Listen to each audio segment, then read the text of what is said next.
Ma sœur et mon beau-frère refont leur jardin. Ils habitent dans le sud-est de la France.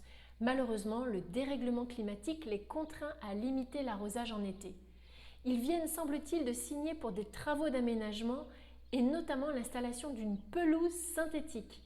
Mon engagement écologique fait que j'ai vraiment du mal à ne pas essayer de leur proposer quelque chose d'autre. Le problème, c'est que je n'y connais rien. Moi aussi, je ne suis pas pour les gazons synthétiques pour des raisons écologiques. D'autre part, pour poser correctement un gazon synthétique, il faut empirer entièrement le terrain sur au moins 15 cm d'épaisseur.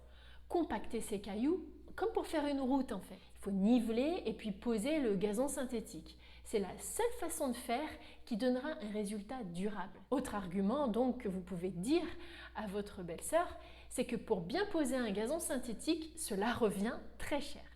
La meilleure chose à faire dans le sud de la France, c'est de faire un gazon et d'accepter qu'il grille tous les étés. Il reverdira à l'automne. L'investissement dans un petit robot tondeuse vaut la peine pour ne pas avoir à tondre.